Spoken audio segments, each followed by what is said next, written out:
Donald Trump's running a presidential campaign unlike any in modern American history. You know, one of his foreign policy advisors is an alleged Holocaust denier. He said that Mexicans were rapists and drug dealers. And he's campaigned in states where he has no chance of winning. In important swing states where Hillary's employed hundreds of staff members, Trump has almost none. By the middle of August, Donald Trump had spent less than $500,000 on campaign commercials.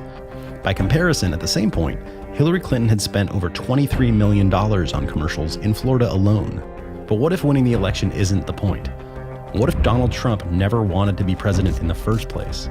Consider that Donald Trump's main source of money isn't his so-called real estate empire, but rather his former NBC game show, The Apprentice. The first season of the show was a huge hit that drew over 28 million viewers to its finale. But by the last season, only 6.1 million people were watching. Trump's star was fading, and he was losing the thing he valued most: attention and fame. He knew he had to do something different to keep his place in the spotlight, and after stirring up so much controversy with his birther campaign, he realized he was a natural fit for right-wing politics. He got into the presidential race not for the purpose of winning, but to generate enough publicity for himself to start a new media venture, and he was as shocked as everyone else when he actually won the nomination. That's why ever since his convention, Trump has lurched from disaster to disaster without a pause. His own party has begged him to change, but instead he doubles down on his own worst mistakes, like his week-long fight with the parents of a dead US soldier. He replaced his campaign chairman, Paul Manafort, an experienced political professional, and hired Stephen Bannon to replace him.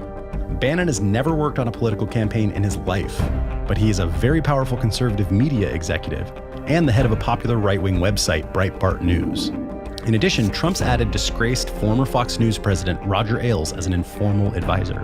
So why is Trump getting rid of his political advisors and instead filling his team with powerful media executives? What if the end game isn't to make it to the Oval Office?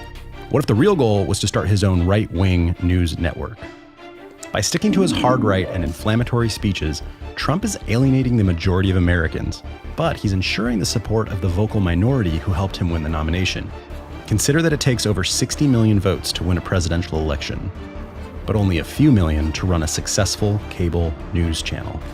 What if Trump isn't failing? What if this was always his plan?